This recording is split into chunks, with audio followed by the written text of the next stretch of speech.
pour mieux encadrer la couverture médiatique de la campagne référendaire.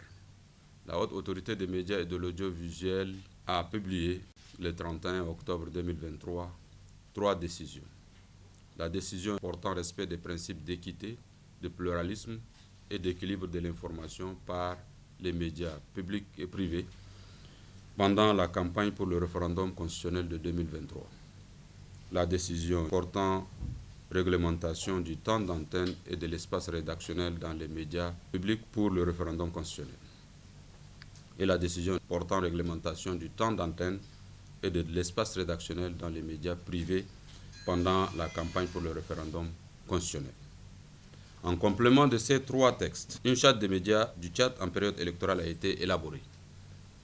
Cette charte et ces 3 décisions, inspirées par les lois encadrant la communication et l'information au Tchad, ainsi que le code d'éthique et de déontologie du journaliste tchadien, s'imposent à tous les médias, publics comme privés, quelle que soit la ligne éditoriale. Elles sont destinées à contribuer à une campagne électorale apaisée et à la tenue d'un scrutin libre, crédible et démocratique. Suivant la décision numéro 039 Hama SG 2023 du 31 octobre 2023, les médias audiovisuels privés qui décident de s'engager dans la couverture de la campagne du référendum constitutionnel ont l'obligation de transmettre à la Hama la grille de leur programme électoral 2 semaines avant le début de la campagne.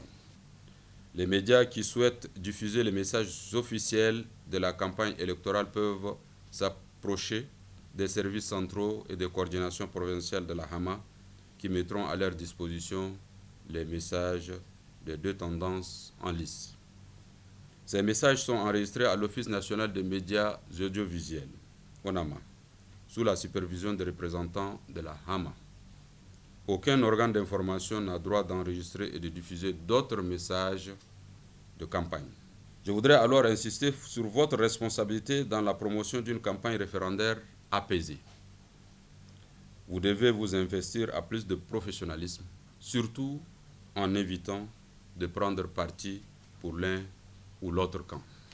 Dans la même optique d'assurer une couverture médiatique apaisée de la campagne référendaire, la Hama a jugé nécessaire de suspendre les émissions interactives dans tous les médias audiovisuels, tant publics que privés, qui ne disposent pas pour la plupart des ressources humaines et des moyens techniques adéquats pour assurer de telles émissions dans les règles de l'art, alors que les risques de propagation rapide de discours de haine pouvant engager la responsabilité de l'organe concerné en sont évidents.